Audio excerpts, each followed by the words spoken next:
Hey, all right, GERO 200. Today is Saturday, okay, May 24th, 2025. And so I'm one day closer, all right, to taking off on my mission to Costa Rica when we fly out. I think our plane takes off at 8:30 in the morning, so we're going to LAX pretty early, okay? So hopefully we're getting you into the groove, the swing of things, how this course rolls. So the first lecture for the module one, this is the second lecture for module two. That was longer. It was a lot of key concepts. Also, I did a little more. I kind of added on to the background of how to get an A in this class and how to navigate this class. All right. So now we're just going to go. You guys should have it wired. We're just going to go straight into what's going down. Again, this is how the course looks to you. You just keep an eye on these due dates. Again, we also have the due dates listed throughout the syllabus, and we also have all the due dates listed in the content area, which is just an outline of the course. All right. So we'll be corresponding again via emails that are produced by these announcements, and so they stay in the course. So when you open up the Brightspace course, you're going to see our last correspondence. So this is the video I put out there yesterday. All of you guys should have received it. That explains how the course works and what you need to figure out the navigation and get comfortable with it. All right, awesome. So I'm going to go right into the content right here. Again, I could easily go down here into the same area. This is just we're going to do module 2 right here. But I think it's just easier. I could click right there. It's fun to look at it, but I'm just going to get used to doing it this way. All right. Okay, so it has a memory, so we can see where I was at earlier today. I was looking over the material for you. So I'm in module 2. Okay. Awesome. So we're going to look at the second half of that report that was published in 2023 by the United Nations, looking at their global analysis of aging, looking at different regions of the world. Sometimes they'll select out individual countries that represent that region. And we kind of gave you the overview really of the numbers and kind of the economic impact.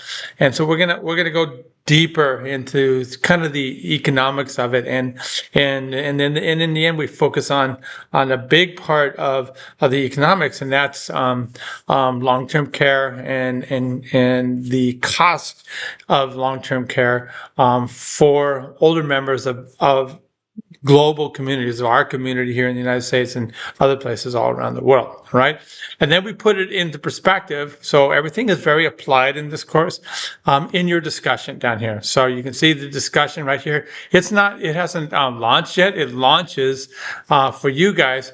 All the discussions will launch tomorrow, okay? What I'm going to do is I'm going to get out of this, okay? So let me just go right back in. I just wanted to show you that right here. See, I'm viewing things as a learner, okay? What I'm going to do is I'm going to view things as me, all right? Awesome. Okay, so we'll go right back into the same area, and you'll now see that the discussion is loaded up, okay? So we're going to be looking at Japan, okay, mostly in your discussion. We kind of stack things up, okay? We look at aging, and I'll go over this at the very end. And then this is just really cool to look at. This is 2017 video, and then reflect backwards on data through 2015. And this is a later video. Again, it states all the problems here, and then some of the solutions right here. And then this is a really cool article that we want you to read, okay? Published in 2017, about what's coming on here. The people aren't having kids, people aren't having families, and the economics of that. Again, their population is shrinking, so they don't have anybody not only to care for the growing older population. Nobody's having kids, to care for older people. And when I say kids, you could be 15, 16, and now you're 25, 30 years of age. The prime caregiving age is 30 to 40. But that's not happening, okay? And then also what happens if people have children and the population continues to age, then then suddenly they don't have enough workers, and that's what's going down there. So they're in the economic crisis because of this. All right. Okay. So let's just go right here into this part right here. Okay. And we're going to go over again in this segment the second half. So this is what we're going to look at: aging, poverty, inequalities. Okay, now in the future, we're going to look at the crisis of care. Okay, all right. Those are the chapters that we're going to be looking at. Now, a big part of how things are dealt with and funded, and I do believe it's right here. Yeah, so that's right there. All right. I just get out of it so we can reload it. Okay. So a big part of this has to do with where does the money come from? So I found a couple of supportive graphics that I just want to show you guys. Okay. And all right, so this is one publication right here. All right, always looking at the again, the bank account that is the country. Okay, our country's B of A account, for example, but it's called the gross domestic product, and this is just the total amount of financial resources that we have. Okay. Again, this is looking across the board through the study that we talked about. The people that gathered the data was the OECD, this group right here. And so they're looking at on this side right here, all right, the public expenditures on pensions as a percentage of the gross domestic product. So you have your bank account, and now we're going to have to withdraw from that bank account to pay for things, okay? Pay for things like the pension, okay, the monthly salary, so to speak, of people that are now retired in the different countries, okay? And what you see is this is the average, okay, of countries that are the OECDs, okay? And then what we see over here, okay, this is how we stack up. Okay, so 7% of our bank account, okay, goes out to pay for pensions in the United States. Okay, so what are pensions in the United States? So we got to pay for the retirement of police officers, city workers, people that work for, say, the gas company, people that work for water companies, things like that. Okay. All the politicians, they need to have their pensions paid. They pay into it, but we also pay into it from all of our tax dollars, okay? And of course, the big one is of the public pension is Social Security, all right? And so we get a lot of whining that the government's going to go broke. We can see internationally, we see over here, these countries have been, too generous in their pensions. When you look at the total amount of money that they have to provide, to dole out, okay? So these countries right here, because of aging, okay? So a lot of them actually were providing pensions at age 52, 55, like our Social Security is moving up. So it's 67 right now. It's going to be progressively later in life. But they offered too much and they were very generous, these pensions. So people were just like, why should I work? And so these countries are really, really, really in economic, free fall because of this. All right. So they're going broke because of their pension system. Greece, Italy, France, Portugal, Austria. Okay. Slovenia, you just see. Now, some of these countries, if you'll see, like a Denmark, okay, a Switzerland, a Belgium, okay, a Finland, the way they have dealt with this is they have a much higher income tax rate than we do. And it's been like that forever. So they have socialization of their pensions. And so it's built into their system. Everybody expects it. Okay. And then they also have built into their system socialized healthcare and socialized childcare, all these different aspects. Okay, you can see way over here. So we're on the low end. Okay, because we are a capitalistic country. So the expectation that really, really is, this is not supposed to be your sole source of income. This is it's there for people that are living in poverty levels that will see that not everybody gets Social Security. Okay, it's based on your 30 years of work and how much you've made. Okay, so it's prorated. And if you have inconsistent work history that women oftentimes have, then you get penalized. You get punished in terms of, in our country, how much Social Security you're going to get. So we'll get to all that later on in the course. All right. Okay, so we come back over here then. And this explains, these pensions, okay? These are the ATM, you're going to the bank, you're withdrawing the money from the bank account, okay? All of our economy has been putting money into, the bank account. So businesses, when businesses really, really do well, okay, then in terms of the government, then they pour money into the government pockets, okay? So this, so the capitalism kind of drives how well the government does as well, okay? So we're looking right here, and what they divided it is into private and public pensions. So this is public and private expenditures, okay, on pensions, as a percentage of the GDP. These are two different time frames, so the numbers are just a little bit off here in terms of what's going on. So we look right here at, again, this is public. So see, we do the math here. So we are right up here, about almost 12, 11 and a half, okay, and then we're down here a little bit over 4, so it's pretty close to 7% public. And then private is what's right here, all right? And private is, basically, what I do, okay?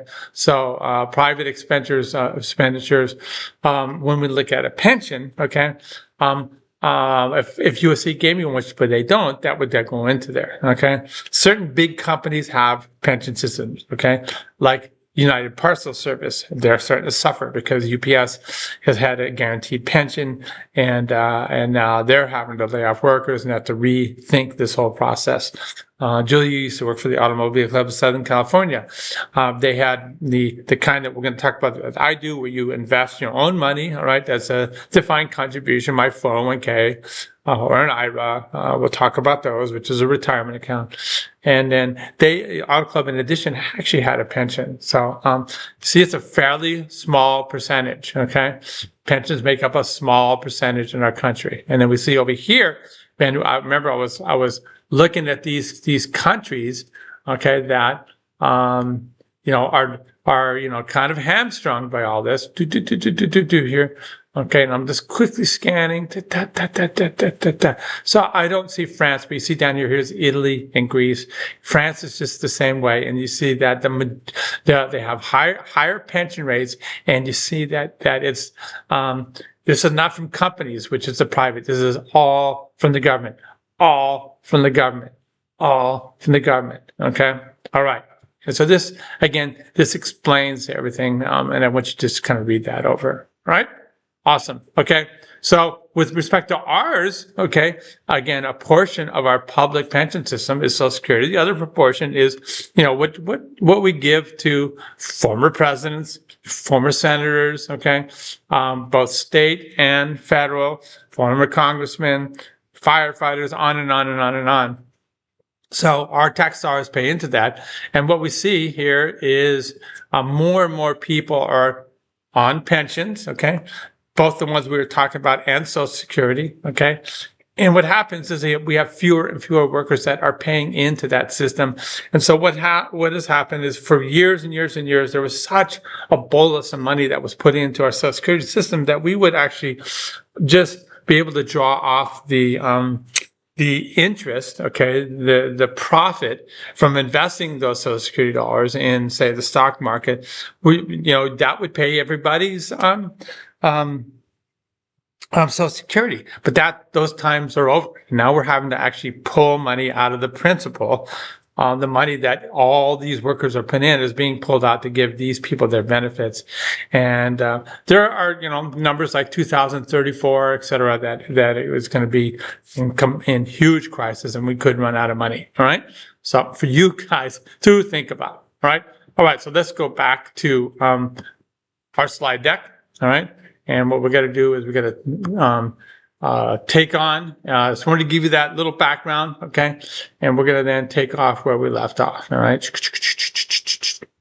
All right, and we left off in chapter 4 here. Okay, so we're getting into these pensions, old age pensions. Okay, Social Security. Okay, and the pensions that government workers that are get that are separate from Social Security, police officers, congressmen. You go, our water treatment plants, all that kind of government-based, government-paid employees that also get pensions. Again, they take a portion of their salary, but we also pay for it as the general public. Okay, so old age pensions and access to healthcare. That's the second one. What is access to healthcare? That's Medicare. Okay, are critical to reducing the poverty inequity among older adults. So.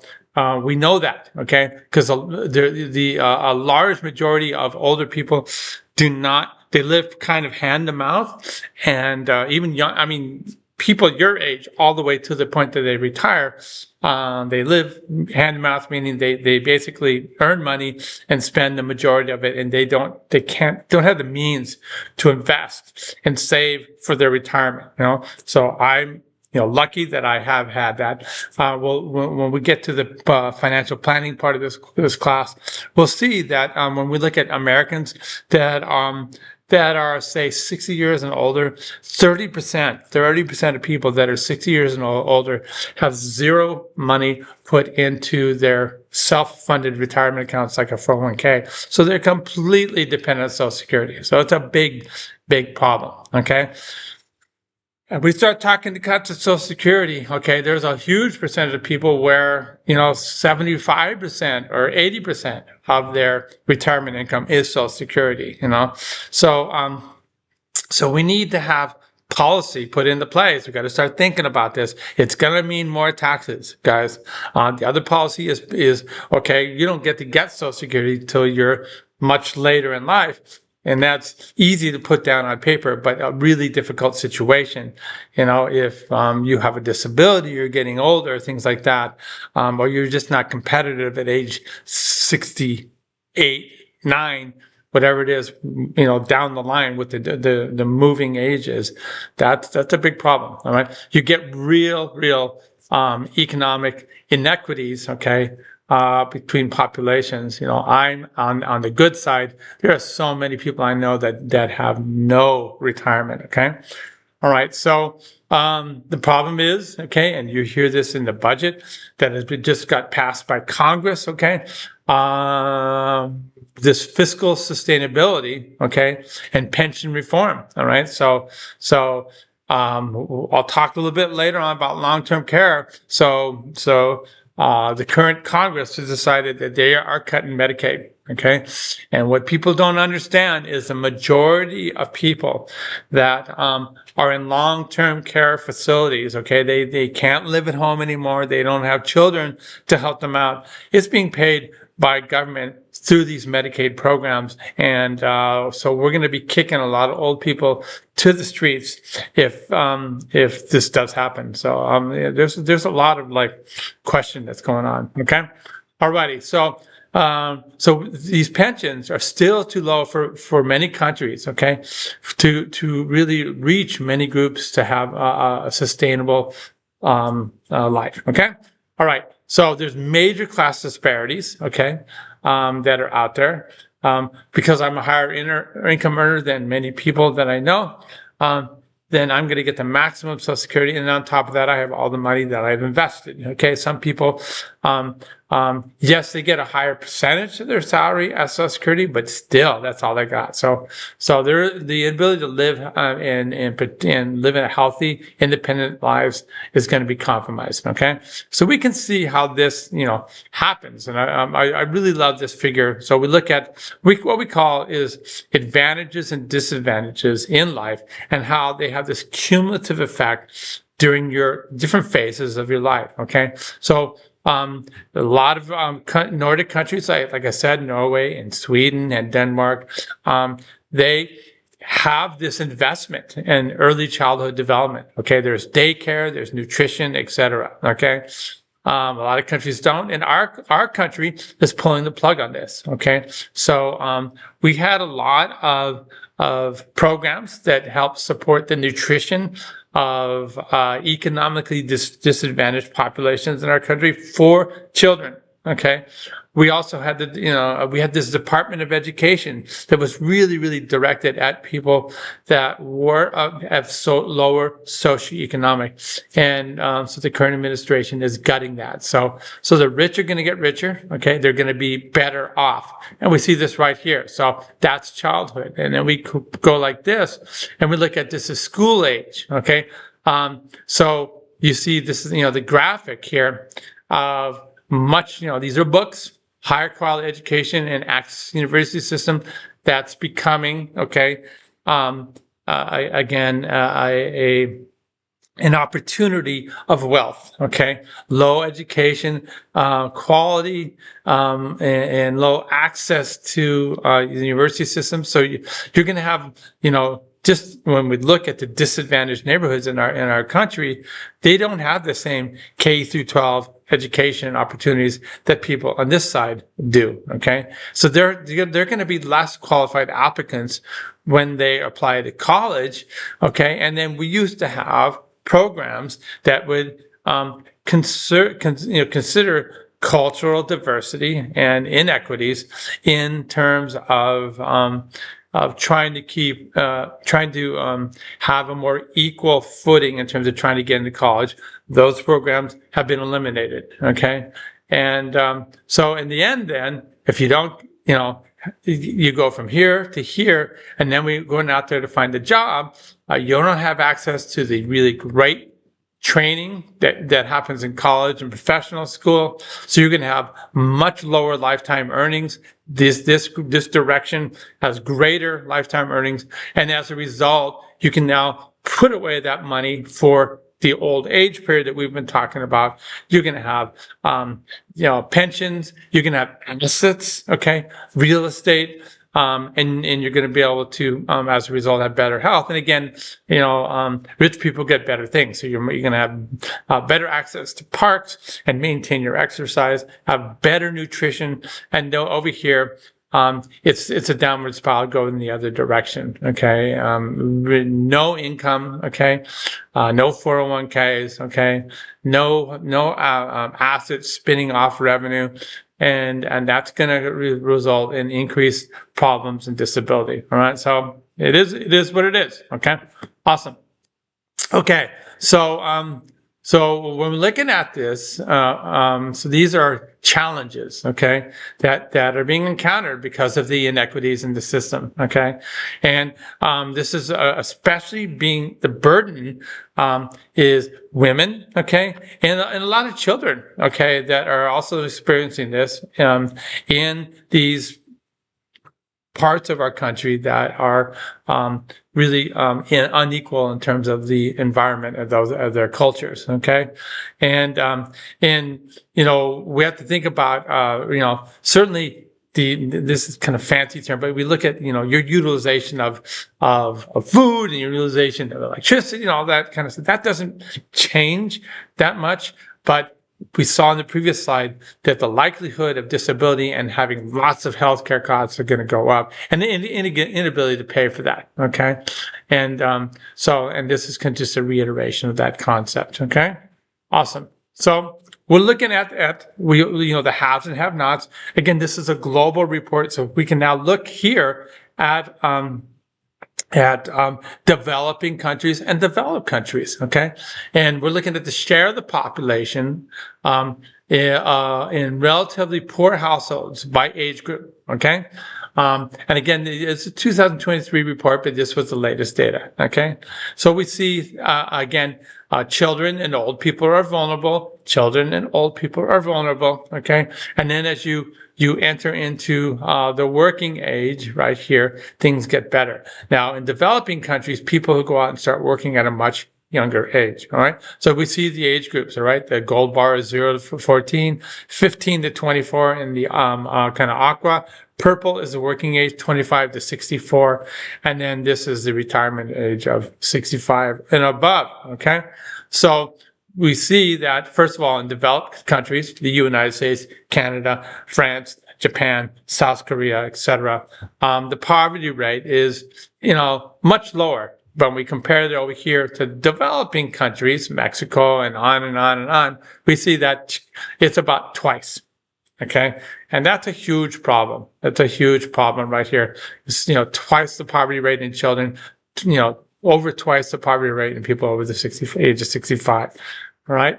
So they show this again right here when we're honing in on the green guys over the age of 65, and we can look at 65 to 79 and 80, and we see that the poverty rate goes up for the 80-year-olds. Okay. What I really hate about this figure is they have the bar graphs should have been representative of the numbers, but we see in developed countries, let's say 80-year-old, 14.5% are living in poverty rate in our country, which is mind-boggling. Okay, and then you can look at a developing country, and this is actually double, 14.5. You see, this is 25.5. So why are developing countries worse off? We know what is going on there. Okay, so okay. So we can look at the differences in poverty rates across a lot of different countries. Okay, and so this is looking at the difference in poverty rate between older and working ages. Okay, and a number of countries here in the purple. We'll scroll down here. Purple shows countries where people over the age of 65 routinely fall into poverty, and the green shows people where countries over the age of 65 are financially better off. What countries are going to be the ones that are financially better off at age 65? Okay, these are going to be the developed countries where people accumulate assets. All right, and so we can see this right here. And again, Italy, Greece, Spain. What are they? They have a huge pension system, right? So this is why they do better. Okay, and these are all countries where they're doing more poorly. Okay, so we're going to look at our developed countries, okay? And we'll look at the household wealth by age, okay? This is kind of a readout, okay? It's a consumer index, okay, adjusted to US dollars, okay? So we can look at the household wealth by age right here, looking at the households in relative income poverty right here. These are again, it's an adjusted income right here, and then these are people, households that are above this, okay? This is developed countries. We can hone down and look at a real problem, look at developed countries. Remember I said there were sex-based differences. So the population living in poverty by age and sex, okay? And so we're cruising around here, okay? And so you can pretty much guess male and female. This is total right here. So we do see this increase in the percentage that are living in poverty as they get older, okay? And they outlive their assets. And we see here men and women are cruising, but then there is this inequity that exists in our country, right? So you go from 10% roughly, then for women, you're going up to 16%, and men are staying in roughly the 10% arena, okay? You compare that to developing countries, again, their poverty rate, okay, you see the scale, we're around 10 here. Poverty rate is twice that of what is seen in countries like the US, okay? So there's, approaching 20%, but there's no disparity, okay? And so everybody is kind of poor in these countries, okay, men and women. But in our country, we have this big disparity in terms of opportunity versus men and women. Women have to take time off from work, women earn less, on and on. You've heard this on and on and on. Again, certainly there are huge, different, individuals that are different, but this is the reality. Okay. So as a result, older persons, we saw these trends over here. Older persons report lower life satisfaction, fewer social interactions, and less social support than working age adults. So that becomes a deal as well. Okay. Loneliness, okay? So your social circle, a big part of it is work, me hanging out with you guys at work, that's going to disappear when I retire. Okay, so education is consistently emerged as a primary this is a separate topic, determinant of health and well-being throughout the life course, as you would expect, okay? So we're looking at developed and developing regions of the world. low education, medium education, and high education. Okay, and these would be the percentage of people that are living in relative poverty. Okay, and it's an economic equation that every country is going to be is different. Okay, and we see in developed countries like the U.S., France, Italy, etc., like that, we see that low levels of education, that a higher percentage are living in poverty. Here we're looking at say 17%. Okay, medium levels of education. Okay, so this would be finishing high school, and then this is high levels of education, college, and advanced degrees. And you see the poverty level goes way down, more economic opportunity. Okay, and you see right here in developing countries that it's much higher if you have zero education. And then there's a big improvement with education. All right. Awesome. Okay. All right. So if you don't have education, then you get these health problems like we talked about, the cumulative advantages and disadvantages. Okay. So higher education versus low education. Okay. People over the age of 50 with a functional disability. Okay. Looking at by education levels. It's sad over the age of 50 how many people do have disabilities, even high education, but you see that you have low education. It goes bing, bing, bing, bing, bing, bing here. And you see here in the United States that we actually are in the high end. But you see how education is a protective factor because you have better access to healthcare. If you tear a ligament and you have high levels of education, you're going to have more money. You're going to get it repaired, where somebody with low education doesn't have the money to do it, and they just let it go. Okay, so there's this big disparities. Okay, so we have higher disabilities in developing countries. Okay. And it's also this big difference in terms of access to education. All righty, cool. Okay, now, so why is this happening? Okay, so what does education get you? Education gets you out of doing really, really physical work. That's another contributing factor, right? So this is called the odds ratio. So at 1, there's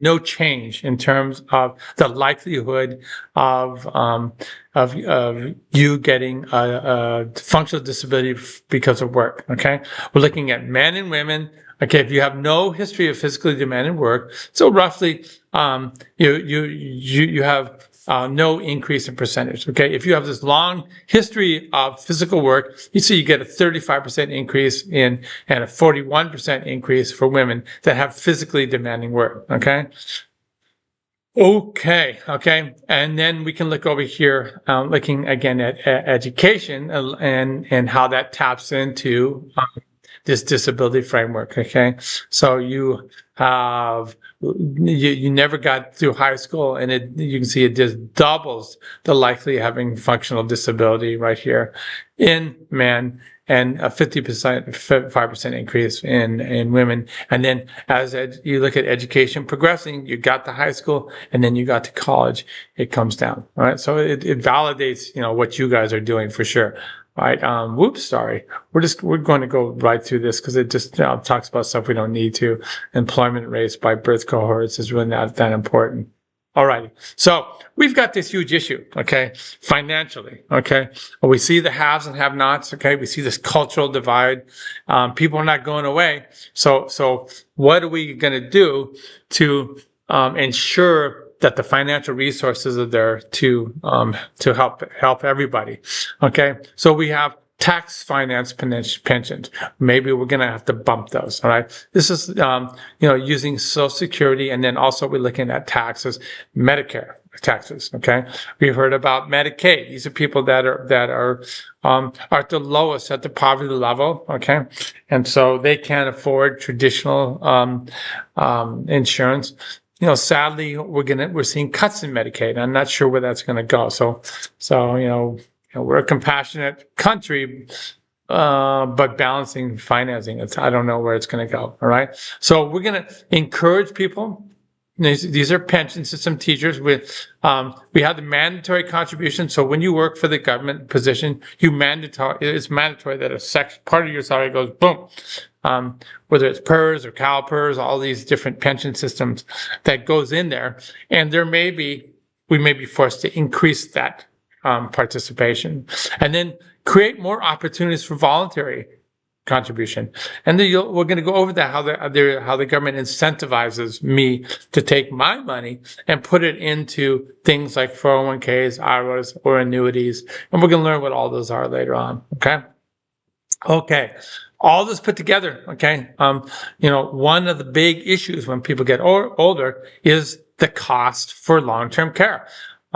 Extreme example. Okay, so my next door neighbors, they were cruising, and then they both had just plummeting health care. Okay, they needed an in-home care nurse for about 6 months. Okay, I think Dawn actually needed it for almost a year. I can't remember what it exactly was. Okay, and so this person was in their house 24 hours a day. Okay, and again, this is something that is not paid by your health insurance. Okay, and not paid by a lot of long-term care insurance. And most people don't have long-term care insurance, so it was costing them $400 a day. $400 a day. You can see how quickly that adds up. Okay, so we don't have access to equitable long-term care services. Okay, it takes this heavy toll on older persons. Okay, and then if you can't afford it, like my friend who couldn't afford to send their parent to a memory care unit, then somebody has to bear the brunt of unpaid work. Okay, and it's family members for the most part. Okay. Sometimes community members, and we're going to talk about how some of you guys are in real estate development. Start thinking about these communities of support in your vision. Okay, sure, it can benefit people that are more wealthy. Okay, if we ever get government subsidies for that, we can make it for people that are a little more compromised in terms of their community culture. And but also multi-generational housing, that makes it feasible to have multiple generations, not stepping all over each other, but living in the same household to facilitate care of older family members. Okay, all right. So until we come up with these plans, women bear the brunt of the problems. Okay, so countries are trying to figure this out. Person-centered approaches, the countries that have a more equitable approach. And considering, how do we account for the unpaid work and credit people for their unpaid work, right? So here we are right here. Okay, 1 in 3, that's the number of women age 65 that need long-term care. This is in Europe. Okay, man, this is a global report. Okay, 1 in 5 men. Okay, now remember, okay, that there are far more women than men, okay, and this is why the numbers creep up, and then the men that survive tend to be in better health, okay? This is globally, okay? This is how many long-term care workers are needed, okay, to help care for the older people. For example, this image showing somebody that's disabled, okay? And so because sometimes family members are just not there and they can't do it, especially if we don't have fertility. Okay. So there's this real huge deficit. Okay. So we look right now because we don't have enough long-term care workers and, the financing for it, then 80% of long-term care all throughout Europe is provided by informal caregiving. That's friends and family looking after the person that was like this. Okay. We can hone this down again and look at, who's doing it. Okay. And, 9 out of 10 of the long-term care workers in all these countries that are developed. Okay. This global report was talking about, 9 out of 10 are women. So that's the reality. That's the burden that happens. Okay. And we see that the percentage of financing for long-term care in all these well-developed countries has actually gone down from what was seen in 2017. It was 2019. The financing has gone down. So we got, I don't know. These are just big issues. People don't want to pay money. They don't want to pay more taxes. That's the problem. So somebody hurts, and it's the older worker. Okay. the older client, the older age people, again, mostly women, okay?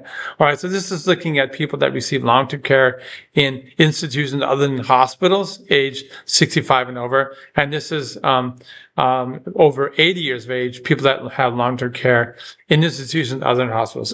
This would be assisted living facilities and nursing homes, okay? And we see that it's a high percentage of people over age 65 and 80 across the board in all these countries, including ours. So that's worrisome. We're looking 60, 70%. That's a big deal. Okay. All right. So people are unprepared. Countries are unprepared, especially these developing countries where all of a sudden the imbalance between young and aged people is skyrocketing. They don't have the infrastructure oftentimes that say we do. And so there's, we look at our program in gerontology, and people are actually sought out from our program to be consultants and to go set up programs globally, worldwide, because of the insight gained from the kind of training that we provide. Okay. So we need to increase, the adequate funding for formal and formal, not informal, meaning you are going to just go and get unpaid care, give unpaid care to your grandma, okay? And so we need to have this opportunity to expand care, home care delivery, and that's what this little summary is all about here. Okay, this is graphics. Okay, this is the long-term care recipients at home. Okay, so this would be home health aides and long-term care recipients at assisted living facilities and nursing homes, not hospitals. Okay, and so we're looking at the total recipients as a share of the population. Okay, this is a percentage. Okay, same deal here. So we're over here on the lower end, and you see a lot of these other countries. There's a high utilization in terms of home health aid. Okay, all right. So when we look at the delivery of care, okay. And so we're looking at male and female, okay, world, Africa, the Americas, okay. And the question is unpaid care, which is purple, versus paid work, okay. So, and we're looking at female versus male, okay. And you see purple across the board, many more women in all these countries are doing free unpaid care, all right. And when men are doing it, the majority are in green are being paid, okay? And this is looking at minutes per day. This is where from this study they said, okay, do you have a plan, all right? Do you have some type of plan in the future for dealing with these problems? Yes, it's purple, no, it's green, okay? And across the board you see the individual countries that are in these regions, and sadly, a fairly high percentage of these regions that are green, they had no plan. Europe, okay, because their aging situation was far quicker, they have more of a plan. Okay, awesome. Government spending and household out-of-pocket payments, okay, for long-term care. And we see we are way here on the low end. So our culture is not really set up for paying for long-term care, okay? This is, paying for in-house care or like an assisted living facility. And we come down here and you can compare it. Oops, sorry. It's me with my new computer and the mouse. Look at here, government support for long-term care. Ooh, it's sky high. Norway, the Netherlands, okay, Sweden, okay. Like I said, they have a high tax base and it's their culture. Who's the other one that's high? Denmark, Austria, okay. The government is going to be paying for these services. We look at here the last figure, the public spending on long-term care beds in 2019, and in the number of beds, okay, in residential long-term care facilities per 1,000 of the population, okay, that are age 65 and older. So we're looking at 1,000 beds in a long-term care facilities, okay, that's the readout, and the amount that is being paid by public spending here. And we see that right here, we're on the low end, whereas you see, again, the Nordic countries, they do really, really well. Norway, look at how high they are, okay? All righty. Japan is over here on the high end, and we are on the low end, so we don't support that. Okay, but for a lot of the people that do get into long-term care, it is supported by Medicaid, and there are going to be cuts to Medicaid, so we got an issue there. All right. Okay. Awesome. So that's the overview. Okay, of all that. Okay, I already went through this, okay? And then, like I said, we come back here and you look at your discussion, we can look at, really the case study. This is, this lack of children, okay? And more older people, so more of a burden, okay, to take care of these older people in the population.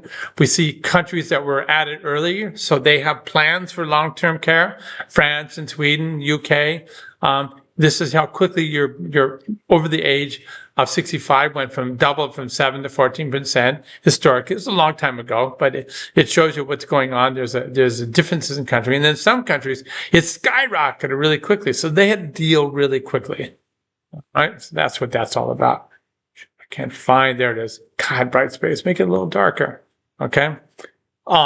Raw numbers, the big issue are the big countries. So China and India have so much to deal with, okay? This is millions of people, okay, over the age of 65 in India in green and China in blue. So they have a lot of work, a lot of problems are going to come from that. So then we use the case study of Japan, all right? And again, not only the issue of not being able, having the family unit, because nobody's having kids, okay? No sex means no future, okay? So you don't have the kind of family-based care in there because in the system, because people are just not having kids, not getting married, okay? But they also talk about people are just working, and they have this karoshi, they death from overwork, and then they also talk about the fact that they don't have enough workers, and it's causing the economic decline. So they're trying to encourage immigration, educated immigration, but immigration to come to that country. So that's an opportunity for you guys, if you wish, when you graduate from college, to check that out. They also talk about robotics, since there aren't enough people, maybe robots will be used to replace what they used to be done by people. Okay, and then again, this is all about that. Again, this is the article that taps into that, and so that's the second lecture, guys. Okay, peace. All right. Hopefully you guys are getting momentum and everything's going to be cool. And I'm going to stop right there.